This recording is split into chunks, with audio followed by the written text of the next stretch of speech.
열왕기하를 마무리할 거예요. 그래서 열왕기하 마지막 장이 25장입니다. 설교의 키워드는 포로라는 단어를 골라봤습니다. 포로. 평상시에 이런 말들은 저희도 쓰지는 않죠. 역사적으로 전쟁에서 패한 자들이 이제 적들에게 잡혀가는 상황을 말하고 있잖아요. 포로. 근데 예나 지금이나 포로, 전쟁 중에 포로로 잡힌 사람들에게 자비롭게 대하는 것은 오늘날까지도 똑같이 그렇게 법적으로 규제해서 그렇게 보호해 주기도 하지만 옛날에도 그런 문화를 유지를 해왔던 것으로 저희들이 알고 있습니다. 저는 오늘 이 단어를 우리의 머릿속에 좀 이렇게 넣으면서 기억해 보고 싶은 것은 하나님께서 왜 그러면 하나님의 백성들을 세상에 포로가 되도록 내어주셨을까라는 질문을 던져보기를 원하는 것입니다.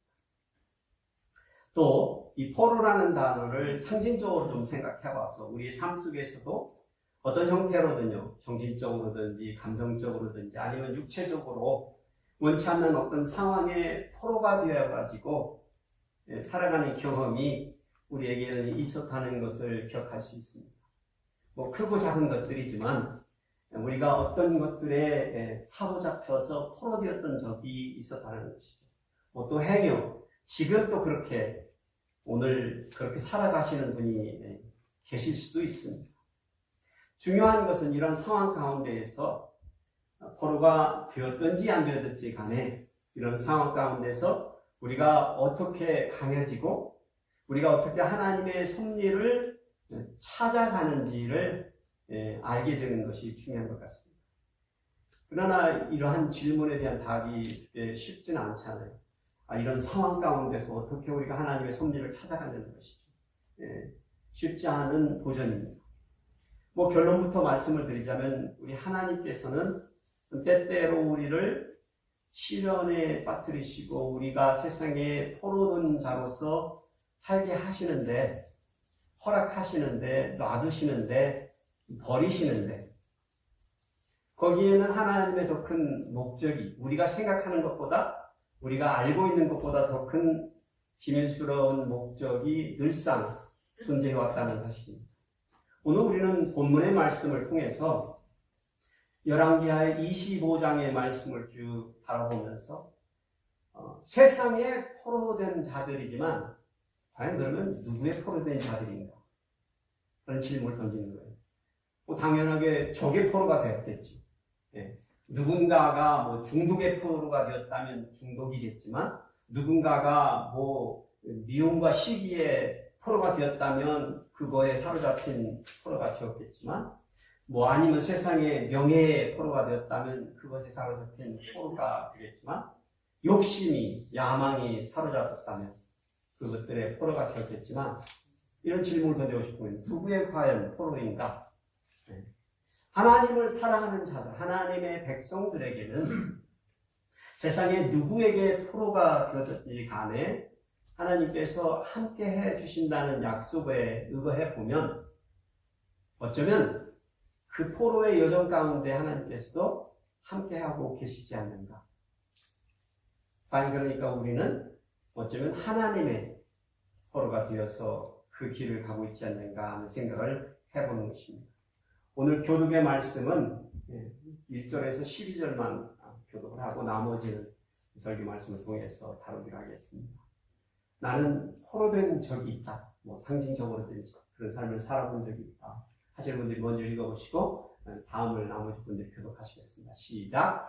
시드기야 제9년 10째 달 10일에 바벨론의 왕 느부갓네살이 그의 모든 군대를 거느리고 예루살렘을 치러 올라와서 그 성에 대하여 진을 치고 주위에 토성을 쌓음에 그 성이 시드기야 왕 제11년까지 포위되더라. 그해 넷째 달 9일에 성 중에 기근이 심하여 그 땅 백성의 양식이 떨어졌더라. 그 성벽이 파괴되매 모든 군사가 밤중에 두 성벽 사이 왕의 동산 견문 길로 도망하여 갈대아인들이 그 성읍을 에워쌌으므로 그가 아라바 길로 가더니 갈대 군대가 그 왕을 뒤쫓아가서 여리고 평지에서 그를 따라 잡음에 왕의 모든 군대가 그를 떠나 흩어진지라. 그들이 왕을 사로잡아 그를 림나에 있는 바벨론 왕에게로 끌고 가매 그들이 그를 신문하니라. 그들이 시드기야의 아들들을 그의 눈앞에서 죽이고 시드기야의 두 눈을 빼고 느사슬로 그를 결박하여 바벨론으로 끌고 갔더라. 바벨론 왕 느부갓네살의 19째 해 5월 7일에 바벨론 왕의 신복 시위대장 느부사라단이 예루살렘에 이르러 여호와의 성전과 왕궁을 불사르고 예루살렘의 모든 집을 귀인의 집까지 불살랐으며 시위대장에게 속한 갈대아 온 군대가 예루살렘 주위의 성벽을 헐었으며 성중에 남아있는 백성과 바벨론 왕에게 항복한 자들과 무리 중 남은 자는 시위대장 느부사라단이 모두 사라져가 가고 다 같이 읽으시겠습니다. 시위대장이 그 땅에 비천한 자를 남겨두어 포도원을 다스리는 자와 농부가 되게 했다. 오늘 이 열왕기하의 마지막 장의 역사의 이야기는 슬픈 이야기입니다. 어려운 이야기입니다. 한 나라의 마지막에 대한 이야기입니다. 지난주에 저희들은 아수르와 연합해서 바벨론과 싸우기 위해서 애굽의 왕 느고가 군대를 몰고 이제 갈그미스 하란, 여러분이 잘 아는 하란 지역으로 올라가는 그 길목을 가로막고 나선 왕 남유다의 왕 요시야가 무기포에서 전쟁을 벌이다가 거기에서 죽임을 당하고 그를 대신해서 그의 둘째 아들 여호아스가 남유다의 17대 왕으로 추대된 사건이 되었습니다. 이게 주전 609년입니다. 609년에 갈기무스에서 바벨론과 아수르와 애굽의 연합군이 싸웠지만 그 전쟁에서 아수르는 완벽하게 패하고 아수르의 제국이 멸망당했습니다. 주전 609년입니다. 애굽 왕 느고는 어쩔 수 없이 그 전쟁에서 연합군의 실패니까 이제 귀국해야죠. 본국으로 애굽으로 귀국을 해야 되는데 그렇다고 해서 애굽 왕은 손해만 본 것은 아닙니다. 아수르의 속국으로 있었던 남유다가 이제 애굽의 손아귀에 들어갔기 때문입니다. 그래서 그가 귀국하는 그 길목에 예루살렘을 들러가지고 가보니까 유다의 왕으로 여호아스의 둘째 왕이 왕으로 세워진 지 3개월 정도 됐을 시점인 겁니다.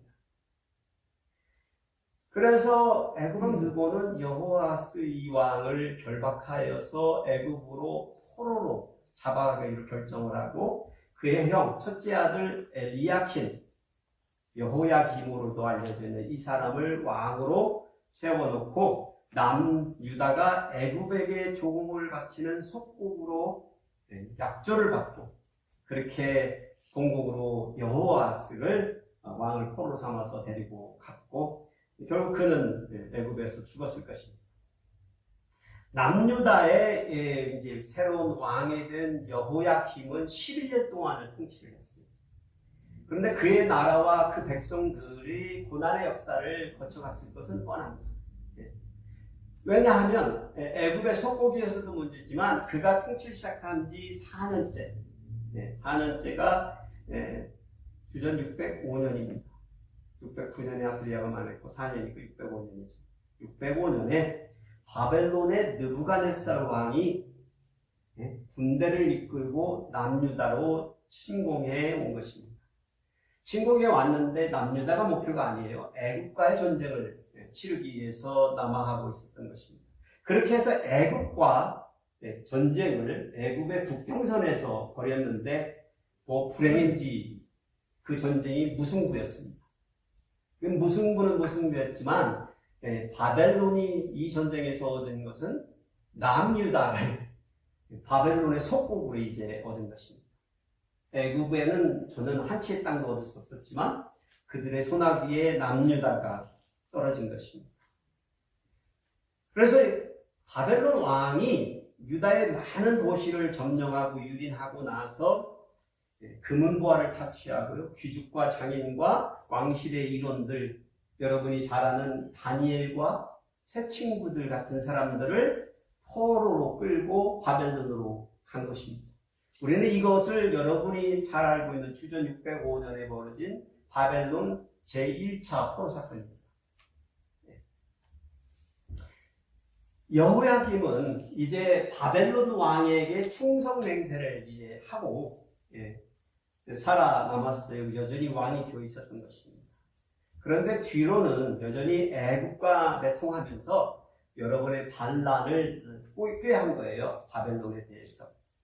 그러니까 바벨론 왕이요. 역대하 36장 6절을 보면 주전 598년경입니다. 예루살렘을 공격하여서 엘리야김을 왕을 치고 그를 쇠사슬로 결박하여 바벨론으로 잡아간 듯해 보입니다. 그런데 이런 것은 우리가 그 왕이 죽긴 죽었는데 어떻게 죽었는지에 대한 기록이 정확하게 나와 있지 않습니다. 그런데 에레미야서를 보면 에레미야 선지자가요 22장 19절에 이렇게 그에 대해서 예언해 놨습니다. 그가 엘리야김입니다. 이 왕에 대한 예언입니다. 그가 끌려 예루살렘 문 밖에서 던져지고 나귀같이 매장함을 당하리라라고 예레미야 선지자가 예언한 것입니다. 그러니까 이 하나님의 예언의 말씀이 성취되었다면 아마도 그는 바벨론으로 호송되어 가는 과정이든지 가서 도중에 어딘가에서 백사했을 가능성이 있어 보입니다. 제가 해석하는 내용입니다. 하여튼간 결국 남유다는 그 왕 여호야김의 죽음 이후에 그의 아들 여호야김, 김이 아니고 김입니다. 를 19대 왕으로 세웠습니다. 그런데 남유다에서 왕을 세웠다는 소식을 바벨론 왕이 듣고 나서 바벨론 왕이 생각하기에 정치적으로 이 팔레스타인 지역의 장기적인 안정을 꾀하기 위해서는 남유다의 왕을 포로로 사로잡아 가지고 있어야 되겠다는 생각을 한 것 같습니다. 그래서 다시금 그가 3개월 10일밖에 안 됐어요. 여호야김의 아들 여호야김이 왕이 된 지 3개월 10일밖에 안 됐는데 군대를 보내어가지고 여호야김 왕을 사로잡고요. 그 다음에 그 당시에 에스겔 선지자가 있었습니다. 에스겔 선지자를 포로로 잡고요. 많은 귀족과 장인들을 포로로 잡아가지고 가고 나서 요시아의 왕의 셋째 아들 시드기야를 20대 왕, 제20대 왕으로 세웠습니다. 우리는 이 사건을 제2차 바벨론 포로 사건이라고 얘기합니다. 주전 597년에 있었습니다. 여기서부터가 오늘 본문의 말씀의 포인트입니다. 시작의 포인트입니다. 남유다의 왕이 이제 시드기야입니다. 제20대 왕입니다. 20대 왕이면 어떤 왕이 되겠습니까? 남유다에게는. 남유다 전체를 통틀어서 몇 명의 왕이 있었다고 제가 누누이 드렸죠? 기억하고 계셔야 되는데 이 정도는 20명이죠. 그럼 20대는 마지막 왕입니다. 20대 왕, 남유다의 마지막 왕이 시드기야입니다. 그가 남유다를 다스린 거는 거의 11년 정도 되는데요. 그 전에 이미 두 번의 바벨론 포로 사건이 있었잖아요. 1차, 2차. 그러니 생각해보세요. 나라가 어떤 지경인지. 그런 역사의 사건을 거쳐 나갔는데 온전한 나라였겠어요. 바벨론의 속국이 되어가지고 난리였을 거예요. 그러니 이 왕은 시작부터가 불운한 왕입니다. 남유다의 종말의 때, 과연 이러한 때에 하나님의 은혜는 어디 있고 하나님의 임재는 어디에 있을까요, 여러분? 어떻게 생각하세요? 시드기야 왕과 유다의 백성들은요, 그러한 종말의 때에 어떻게 반응했을까요? 누누이 하나님의 선지자들을 통해서 예레미야 선지자와 같은 사람들을 통해서 늘상 하나님께서 어떻게 하기를 가르쳐 주셨고 그 길을 가르쳐 주셨는데 왕과 백성들이 어떻게 반응했을까요? 불쌍한 것은 그들이 여전히 하나님의 말씀에 귀 기울이지 아니하고 불순종했다는 것입니다. 그래서 오늘 우리는 왕과 백성들이 하나님께 불순종했었을 때 그들이 거쳐나가는 역사의 모습을 보기를 원하는 것입니다. 16대 요시야 왕에서부터 시작해서 17대, 18대, 19대, 20대 그 역사의 흐름 가운데에서 남유다가 멸망해가는 과정 속에서 세 번의 이제 바벨론 포로 사건이 벌어질 건데 이제 20대 시드기야 왕의 역사 가운데 벌어지는 사건들이 세 번째 사건이 되겠습니다. 저희는 세 가지를 보게 됩니다. 시드기야 왕의 불순종을 통해서 우리는 그의 가문의 불행과 몰락을 촉진하는 그의 불신앙이 보게 됩니다. 제가 왜 몰락을 촉진시켰다라는 말씀을 이렇게 드리냐면 지난주에 우리가 하나님께서 내기를 원하셨던 심판이 지연되어 가고 있었다라는 것에 맞물려서 이 메시지를 전하기 원해서입니다. 하나님이 결정하신 바가 있으시지만 그것이 지연되거나 촉진되는 것의 반응은 어디로 오는 거라고요? 그의 백성들에게서부터 오는 것입니다. 종말이 예언되어져 있지만 그 종말이 우리가 생각하고 기대하는 때에 맞춰서 오지 아니하는 것은 하나님의 섭리에 맞춰진 지연과 촉진에 의해서라는 것입니다. 그런데 불순종이 가져오는 것은 그러한 심판의 촉진을 의미한다는 것을 말씀을 드리기 원하는 것입니다. 바벨론 왕 느부갓네살 왕이 시드기야 왕 통치 9년의 10월 달입니다. 정확하게 몇 월 달인가까지 나와 있어요. 그러니까 주전 589년인 거예요. 자신의 군대를 이끌고 예루살렘을 치러 내려왔습니다. 그 성지에 진을 치고 토성을 쌓아가지고 예루살렘을 고립시켜버린 거예요. 그러니까 예루살렘 성만 지켜지고 있고 나머지 모든 성 바깥에 있는 백성들을 생각을 해보세요. 이미 초토화가 된 거예요.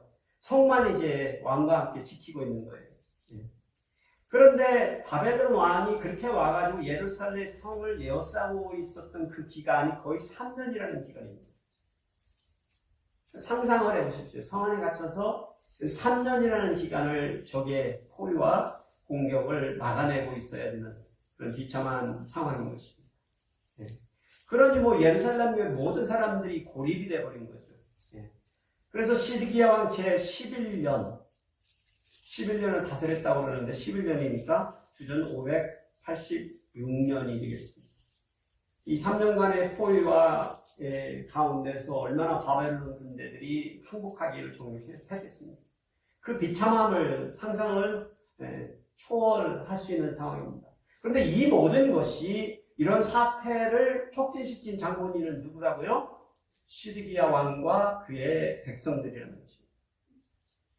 하나님께서는 이미 자신의 선지자 예레미야를 통해서요. 예레미야 2장 18절에 보니까 네가 시홀의 물을 마시려고 애굽으로 가는 길에 있으면 어찌 됨이냐. 또 네가 그 강물을 마시려고 아수르로 가는 길에 있으면 어찌 됨이냐라고 경고하셨습니다. 잘 생각해 들어보시면 왕에게 말하는 거예요. 네가 왜 시홀에 가는 물을 마시려고 애굽에 가 있냐?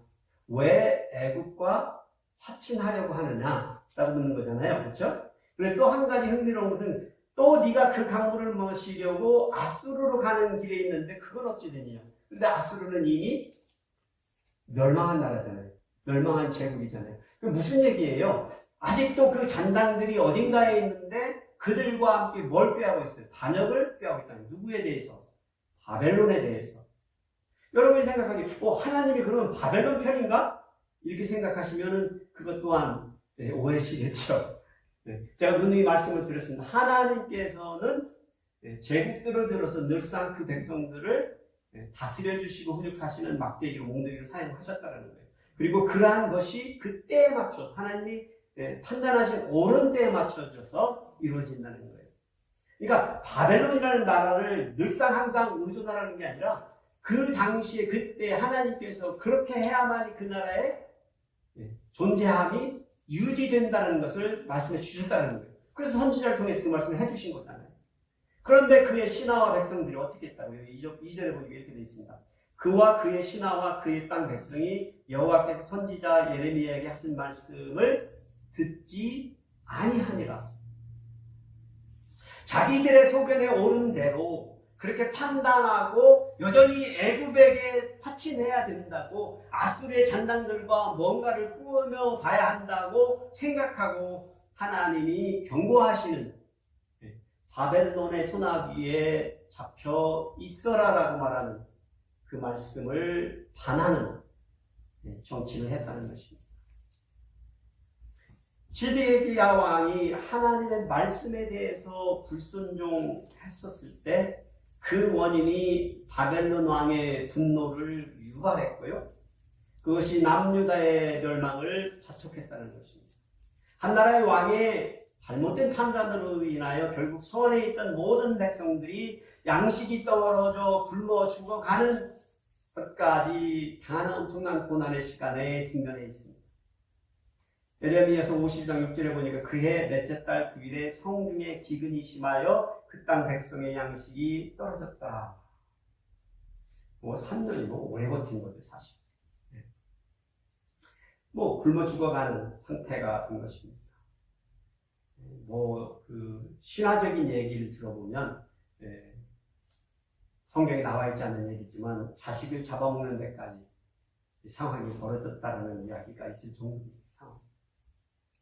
결국 바벨론 군대들의 공격으로 한쪽 성벽이 무너지고 파괴되자 남유다 군대들이 도망치기 시작했고요. 그 성벽 사이로 왕이 이제 동산 견문 길로 해서 도망가가지고 평지로 해서 끝까지 여리고 평지까지 도망간 거예요.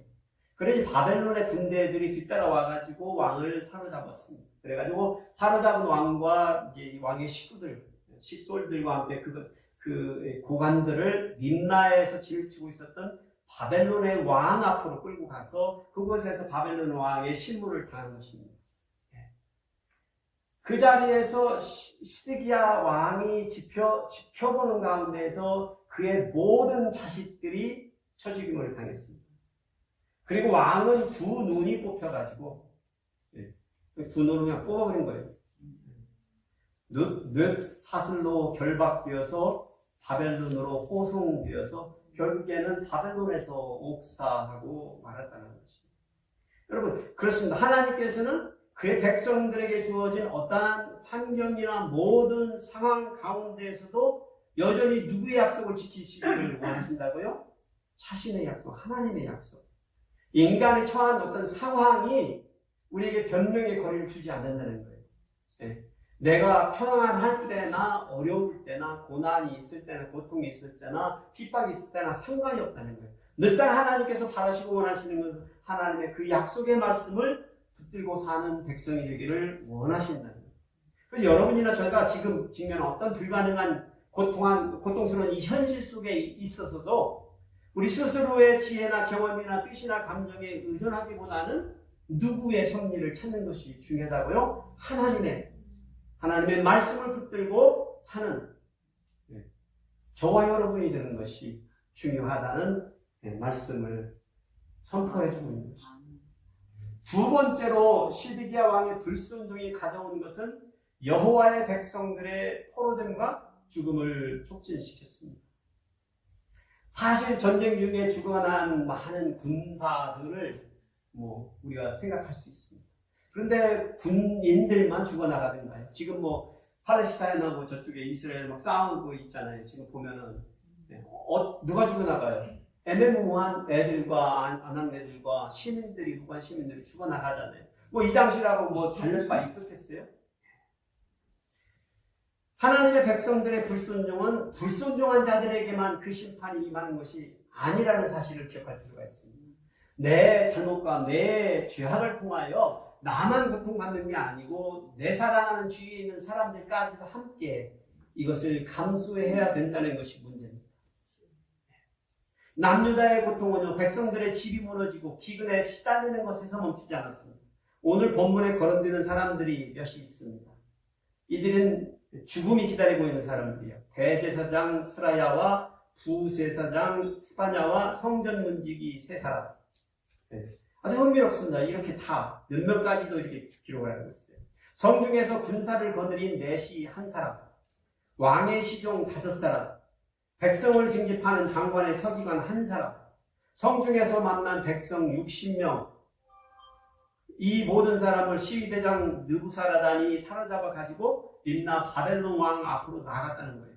이 사람들을 다 세어보니까 72명입니다. 72명.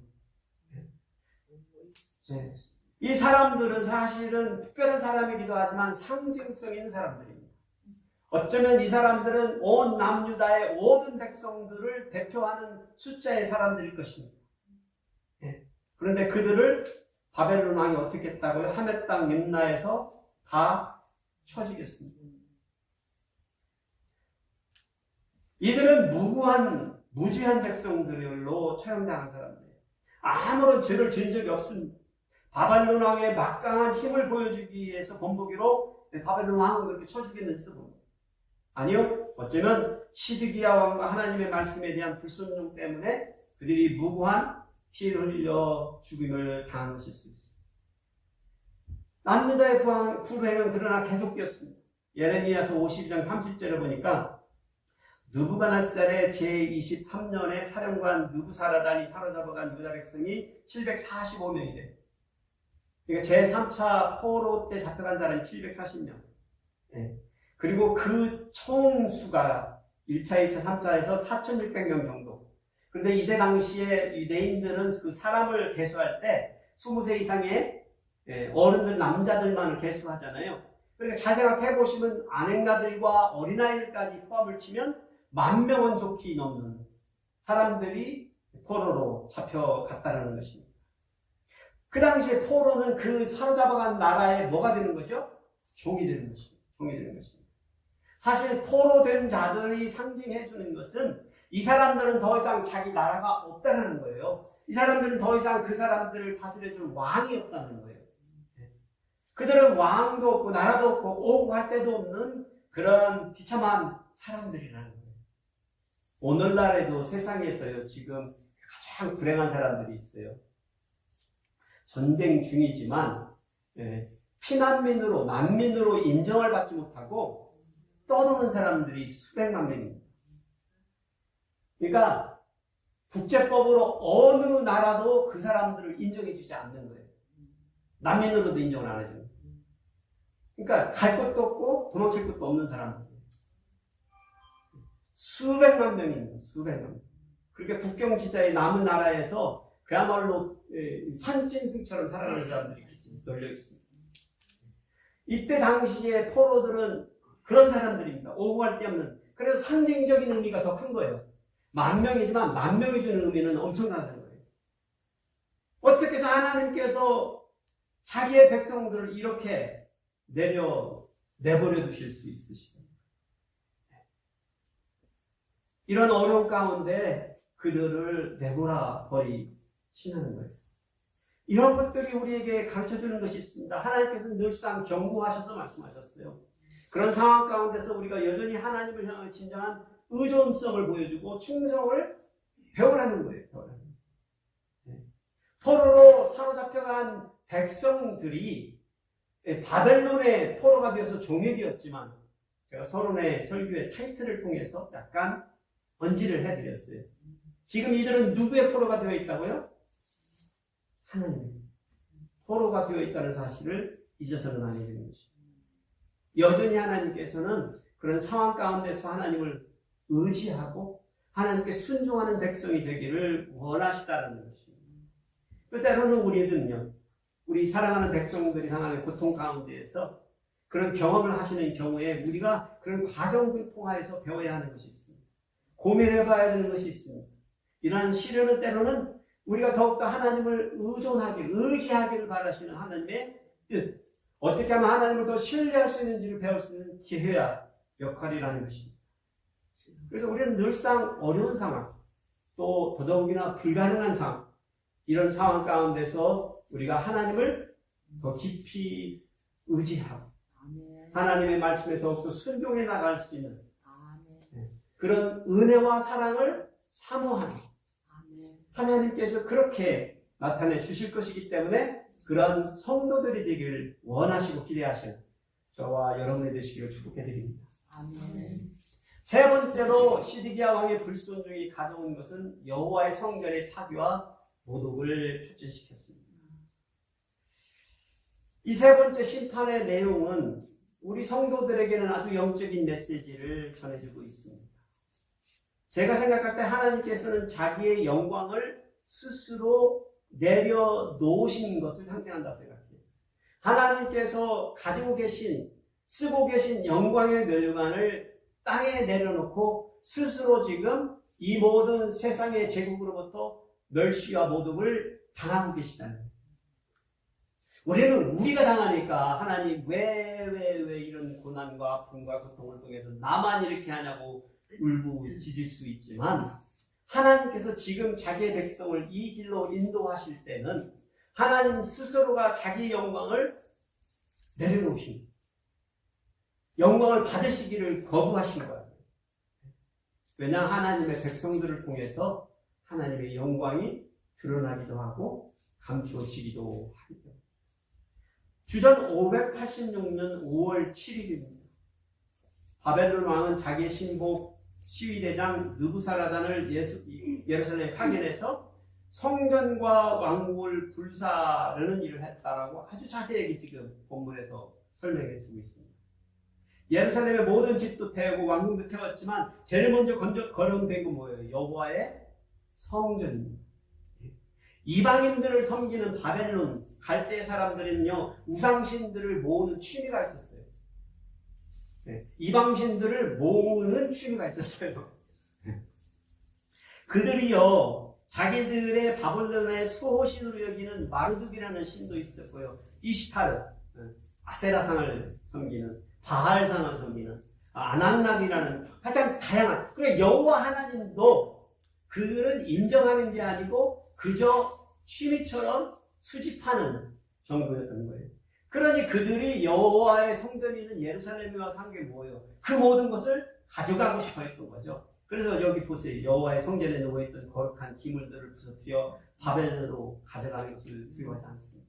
여호와의 성전의 두 놋기둥 받침과 놋으로 만든 바다를 깨뜨려서 바벨론으로 가져갔습니다.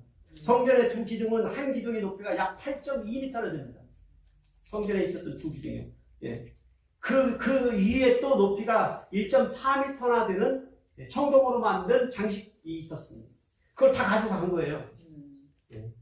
제가 영국에 가서 박물관에 가서 놀던 게 뭐냐면 애국 편이 있어요. 영국 발명물관에 애국 이집트의 유물들을 모아둔 박물관에 가면서 놀란 게 뭐냐면 야 저런 걸 어떻게 가져왔대. 그 돌덩이들을 다 훔쳐가지고 온 거 아니에요. 다른 나라 가가지고 힘 있는 나라들이 가가지고 그걸 다 깨트려가지고 가져오는 거예요. 장식해놓는 거죠. 그 흔적들이 영국에도 지금 남아있습니다. 예? 바벨론에 그런 짝이 벌어진 거예요. 하나님의 성전에 구석에 있었던 이 기물들과 성물들이 그렇게 가마들과 구삽들과 구집게, 숟가락과 이런 모든 것이 쓰이는 녹것을 만드는 모든 것 다 불을 옮기는 그릇들과 주발들조차도 다 가져갔습니다. 또 그 문은 안 가지고 갔겠어요. 당연하게 그것들도 가져갔겠죠. 그들의 눈에 보이는 모든 것은 귀하다고 생각하는 것은 가져갔습니다. 16절 보니까 이 모든 기부의 놋 무게를 헤아릴 수 없었으니 무슨 의미예요? 너무나 다 가져갔어. 셀 수가 없을 정도라고 말합니다. 그런데 이런 말은 그런데 단순하게 도난당한 물품의 양에 관해서 말하는 게 아니에요. 이러한 기구들이 언제 쓰여진 거예요? 성전에서 예배 드릴 때 쓰여졌던 거잖아요. 그러니까 누구한테 예배를 드리는 거예요? 하나님 앞에 드리는 예배잖아요. 그러니까 이들이 와서 바벨론의 적들이 와서 성전을 그렇게 탈취하고 훔치고 부서뜨리는 건 누구를 지금 대적하고 있는 거예요? 그들이 누구와 싸우고 있는 거예요? 하나님과 싸우고 있는 거예요. 그런데 하나님이 힘이 없으십니까? 능력이 없으십니까? 영광이 없으십니까? 왜 그 일들을 그대로 내버려 두시냐는 거예요. 남유다의 멸망은요 단순히 국가의 백성들이 죽임을 당하거나 왕이 포로로 사로잡혀서 두 눈이 뽑혀가지고 죽은 걸 말하는 게 아니에요. 이보다 더 큰 의미가 있어요. 하나님의 나라의 백성, 유다의 백성들에게 더 이상은 누가 없다는 거예요. 하나님의 임재가 없다라는 것을 일시적으로. 왜요? 하나님께서 일시적으로 놓으셨어요. 그러니 성전이 유린당하고 무너지고 파괴되어서 이스라엘 남유다의 백성들의 영광은 물론 땅에 떨어졌고요. 찾을 것도 없는 거죠. 그러나 무엇보다도 하나님의 영광이 얼마나 바벨론 그 우상 숭배자들이 자기들의 신 마르둑이 더 위대하다고 그랬겠어요. 봐, 우리가 여호와 하나님의 신, 저것들이 믿는 신을 우리가 무너뜨렸다. 그런데 아무런 신이 하는 일이 없다라고 그랬을 거 아니에요. 한 왕의 실수와 실패, 그 백성들의 하나님께 대한 불순종은요, 하나님을 모르는 세상 사람들로 하여금 하나님의 영광을 모독하고 영광을 훼손하는 그런 하나님의 반하는 행동을 하게끔 한다는. 그래서 우리 성도들이 우리의 말과 행동을 조심해야 되는 이유가 뭐라고요? 우리 스스로를 잘 먹여야 되고 우리 스스로를 억제해서라도 하나님의 영광을 땅에 떨어뜨리는 일을 해서는 안 되는 이유가 바로 여기에 있는 것입니다. 안타까운 것은 지금 그렇잖아요. 요즘 시대에. 그냥 누가 욕먹는 게 문제가 되는 게 아니에요. 기독교인들이 욕먹는 게 문제가 되는 게 아니잖아요. 우리 기독교인들을 세상 사람들이 한때 원독이라고 했지. 그게 하나님을 모독하는 사람들이기 때문에 문제가. 남유다의 멸망은요, 그들이 멸망당해서 그런 게 아니라 하나님의 영광이 떠나서 문제가 됩니다. 그래서 우리가 기억할 영적인 원리가 있습니다. 그래서 하나님의 백성은 어떤 선택과 결정을 할 때마다 그 자신의 뜻보다는 하나님의 섭리가 무엇인지, 그리고 그 선택이 더 큰 세상에 어떤 긍정적인 영향을 가져올지를 늘 고려하고 살아가야 한다. 성도는 하나님을 위해서 살고자 하는 성도는 더 이상 내가 하고 싶은 대로 사는 사람이 아니어야 합니다.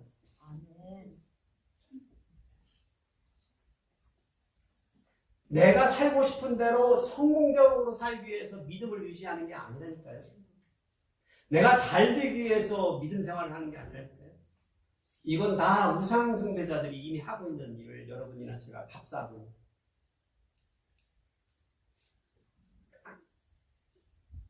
이러한 역사적인 사건을 통하여 우리가 얻을 수 있는 교훈은 매우 깊고 중요합니다. 한 나라의 지도자의 결정이 단순히 그 나라의 운명을 좌우지하는 게 아니라 그 백성들의 불순종이 극심한 고통과 그 아픔을 초래하고 하나님의 영광까지도 훼손한다는 결과로 이어졌다는 것을 기억할 필요가 있습니다. 이러한 사실은 우리 각자의 행동이 개인적인 결과를 넘어선다는 거예요. 우리가 속한 공동체와 우리가 살고 있는 이 나라와 우리에게 맡겨주신 이 만방, 열방과 세상 땅끝까지의 모든 생명이 있는 호흡하는 것들에게 중대한 영향을 미치는 일이라는 사실을 상기해 주는 메시지입니다. 역대하 36장 17절 21절을 보면은요, 하나님께서 갈대아 왕을 통해 이루신 심판의 손길은 처음에는 비극적으로 보일 수 있지만 이 또한 하나님의 놀라운 섭리라는 것을 우리들로 하여금 깨닫게 됩니다. 이 모든 심판과 고난 속에서도 숨겨진 하나님의 손길이 있었기 때문에 그렇습니다. 바로 하나님께서는 뭐라고 말씀하시면 이 남유다의 예루살렘의 땅이요 안식년을 누림과 같이 70년 동안의 안식을 누릴 것이다라고 약속해 주십니다. 버려진 거예요. 황폐한 땅이잖아요. 아무도 살 수 없고 이제 들짐승만 살아야 되는 그 예루살렘의 땅이 버려졌잖아요. 세상적으로 보면 버려지고 누가 어디 하나님의 영광이 있냐고 말할 수밖에 없는 상황인데 거기에 무엇이 있다고 합니다. 안식이 있다. 인간이 아무것도 안 하니까 쉼이 주어진다는 거예요. 사바트가 주어진다는 거예요. 안식일 날이 주어졌다. 거룩한 존재의 예배가 드려지고 있다. 내가 내 손을 놔버리니까 인간이 더 이상 인간의 소견대로 살지 않으니까 버려지니까 뭐가 왔다고요? 이것은 놀라운 영적 원리를 우리에게 가르쳐주는 것입니다. 때로는 우리는 뭔가 안 하면 버려진 것처럼, 황폐한 것처럼, 잃어버린 것처럼 착각하지만 그렇지 않다는 거예요. 하나님께서는 그 백성에게 70년의 안식을 허락하셨다. 그래서 예레미야 29장 10절에 이렇게 약속해 주셨잖아요. 하나님은 바벨론에서 70년이 차면 너희를 돌보고 내 선한 말을 성취하여 너희를 이곳으로 돌아오게 하리라. 주전 586년에 예루살렘의 성전이 무너졌습니다. 그 전에 1차, 2차를 통해서 바벨론의 포로 사건이 있었어요. 그래서 학자들이 생각하는 거예요. 예레미야의 70년 기간이 언제부터 시작하냐 해가지고 갑박론이 있어요. 근데 1차 때 605년, 주전 605년에부터 계산해도 70년이 계산이 안 되고요. 2차 바벨론 포로 사건이 있는데 597년에서부터 계산해도 계산이 안 되고요. 586년에서 계산해도 계산이 안 되는 거예요. 왜냐하면 돌아온 해를 생각을 하니까요. 그런데 여기에는 비밀이 있다고 생각합니다. 하나님의 백성들에게 멸망은 언제 정확하게 영적으로 왔다고요? 하나님의 임재가 더 이상 그들과 함께 공식적으로 있지 않으면 성전이 부러진 겁니다. 그러면 70년의 회복은 언제 됐을 거라고 생각합니다. 성전이 다시금 지어지고 회복이 되었을 때 포로들은 되돌아옵니다. 되돌아와. 그러나 하나님께서 계산하신 70년의 안식은 성전이 비로소 지어지고 하나님 앞에 예배를 드리기 시작한 그날에서부터 시간이 되었습니다. 저는 이것이 굉장히 우리들에게 가르치는 영적 원리가 있다. 우리는 이러한 역사들을 통해서 하나님께서 70년이라는 긴 세월, 길다면 길지만 이것도 상징성 있는 연도잖아요. 그만큼 하나님께서 정하신 그때만큼의 기간 동안에 하나님의 백성들에게 안식을 주셨다. 나라는 완전히 망해버린 것 같습니다. 그래서 우리는 이런 역사적 사건들을 통해서 우리가 깨달아야 되는 것은 하나님의 신실하신 그분의 영광과 그분의 언약에 대해서 우리가 얼마나 인내심을 가지고 그분을 의지하고 믿어야 되고 따라야 하는지를 가르쳐 주는 것입니다. 하나님의 약속은 언제나 이루어집니다. 하나님의 약속은 언제나 늘 성취됩니다. 그것이 지연될 것인지 촉진될 것인지는 여러분과 저의 하나님의 말씀에 대한 반응에서 옵니다. 하나님께서는 그렇게 우리를 사랑하시고 그분의 은혜로 우리 가운데 역사하시기 때문에 그렇습니다. 우리가 오늘날 당면하고 있는 우리의 현 상태도 어려운 것 같고 불가능한 것 같아 보이지만 그래서 저는 기대가 됩니다. 하나님께서 어떻게 이끌어 가시며 이러한 날들을 통하여 어떻게 여러분 한 사람 한 사람들을 만져주실지 어떻게 이 하나님의 영광을 다시금 회복시켜 주실지 그런데 그 길은 딱 한 가지밖에 없습니다. 우리가 이 언약을 성취하시는 하나님을 믿고 의지할 때뿐입니다. 믿고 의지할 때뿐입니다. 다른 어떠한 방법도 없습니다. 어떠한 방법도 없습니다. 역사가 그걸 말해주는 거예요. 그 많은 왕들이 자기들이 하고 싶은 대로 다 했지만 온전히 하나님의 뜻대로 행했을 때에만 그들에게 세상이 줄 수 없는 평강과 사랑이 임했다는 것. 이것을 깨달으시는 저와 여러분이 되시기를 축복해 드립니다.